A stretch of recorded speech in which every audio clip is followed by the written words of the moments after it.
Labvakar, mazais draudziņ. Šovakar tev pastāstīsim pasaku par 3 draugiem. Rudo lapsu, lempīgo sasku. Un pelēko vilku. Bija pienācis kārtējais skaistais rīts pie Niedrāja ezera.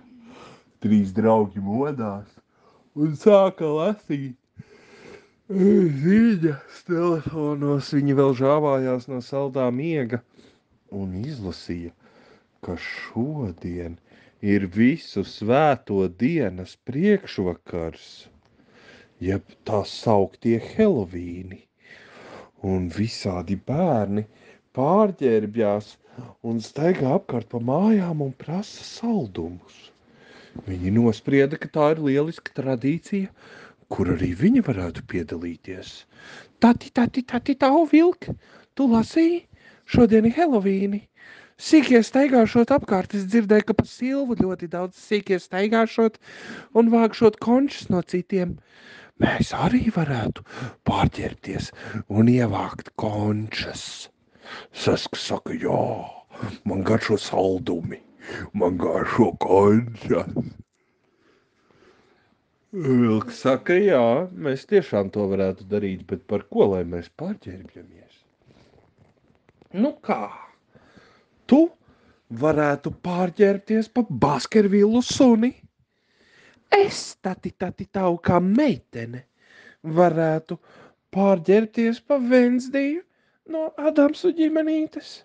Un Saska, kas nes būtu Saska? Saska varētu pārģērbties Mūmiju. par mūmiju no Hotel Transilvānijas, tur, kur bija vampīrs Draks. Tā viņi nolēma, ka viņiem ir jāsāk meklēt tērpi. Lapsa atrada garažas augšā parūku, sasukāja sev matus, nogrimējās ar balto pūderi un miltiem un izstījās kā izspļauta Vensdija. Vilks aplika kaklu lielu kakla siksnu, pieglauda ausis, nedaudz nokrāsoja savu vilnu brūnu un izstījās pēc kārtīgas suņa. Bet tikmēr Saska paņēma padusēs tolets papīra rullīša sākumu un griezās uz riņķi, kamēr vilks ar lapsu turēja katrs pa savam tolets papīra rullim un sagriezās un pārģērbās par mūmiju. Vienīgi Saskam bija ļoti jāuzmanās, jo lietus viņa tērpu varētu izbojāt visātrāk. Tā viņi sagaidīja vakaru. Pēcpusdienā viņi vēl no vietējā zemnieka bija nozaguši dažus ķirbļus. Paņēma ķirbļus, iztīrīja, izgrieza tiem baisas sejas un smaidus ar asiem, ļauniem zobiem un skatieniem, salika iekšā sveces, aizdedzināja tās un sakrāmēja kvadraciklam piekabē un uz paša kvadracikla. Kvadracikls izstījās dienbaiss, tad uzleca virsū Baskervilas suns, Vensdija un mūmija, un viņi visi 3 tumsas aizsagā ar groziem un spaļņiem traucās uz Silvu caur Spiciera mežam.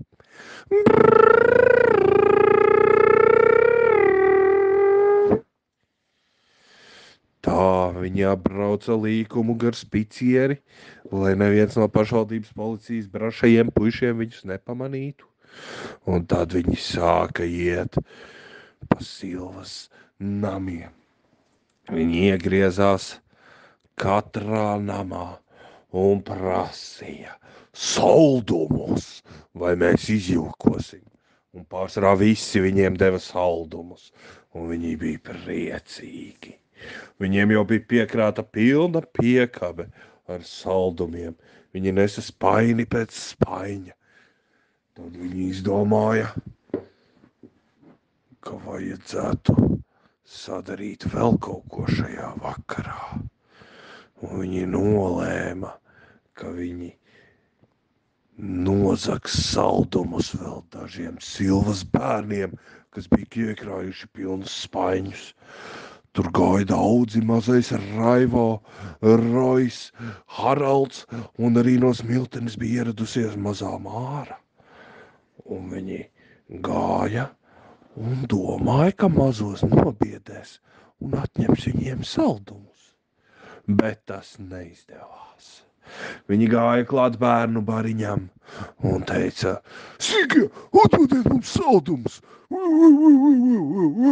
Vai mēs jūs to nojokosim? Teica vilks, izlikdamies pa pārskarvilu suni. Blakus vēl gāja Sesks, un viņš sāka gārgt kā veca mūmija. Jokosim! Bet bērnu bariņu pavadīja varenā Silvas krustmāte Baiba. Viņa paņēma un pateica, kas tas pa plušķi, un uzšāva vilkam pasti. Vilks iesmilkstējās un pamuka bišķi malā. Tad nāca Lapsas izgājiens. Lapsa teica: Tati, atdodiet man saldumus. Savādāk es jūs ielikšu baseinā un baseinām klāt ielaidīšu piraņas. Bērni bišķīt sabijās un Baiba teica: Meitenīt, tu esi pārāk bāla, lai mums zaktu saldumus. Ej, nu bišķīt paskriet, lai tev kaut kāds sārtums vaigos ir, un pastūma Lapsu malā. Un tad nāca visbaisākais no tērpiem – Seska. Viņš gārdza un teica: Atdodiet saldumus, savādāk es jūs aizraušu uz piramīdām un tur iespundēšu. Bet puiši nesabijās. Mazais Haralds un mazais Raivo paķēra, katrs saskamais savas puses tolets papīra strēmelītes un sāka skriet katrs uz savu pusi. Un Sesks kā vilciņš griezās, kamēr viņam sarēba galva.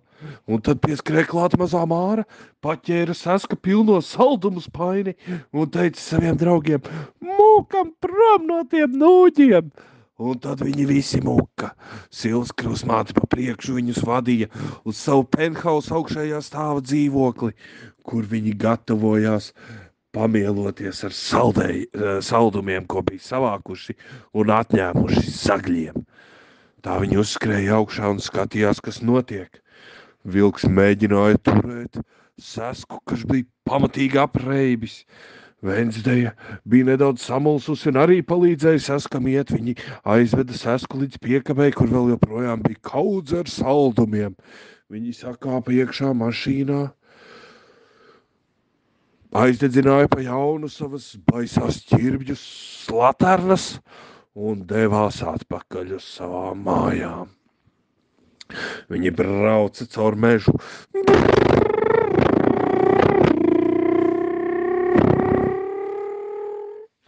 Tad viņi aizbrauca uz Niedrāju mežu, izkrāva saldumus, sakrāva tos garāžas plauktos kastu kastēm, jo viņi bija ļoti daudz savākuši.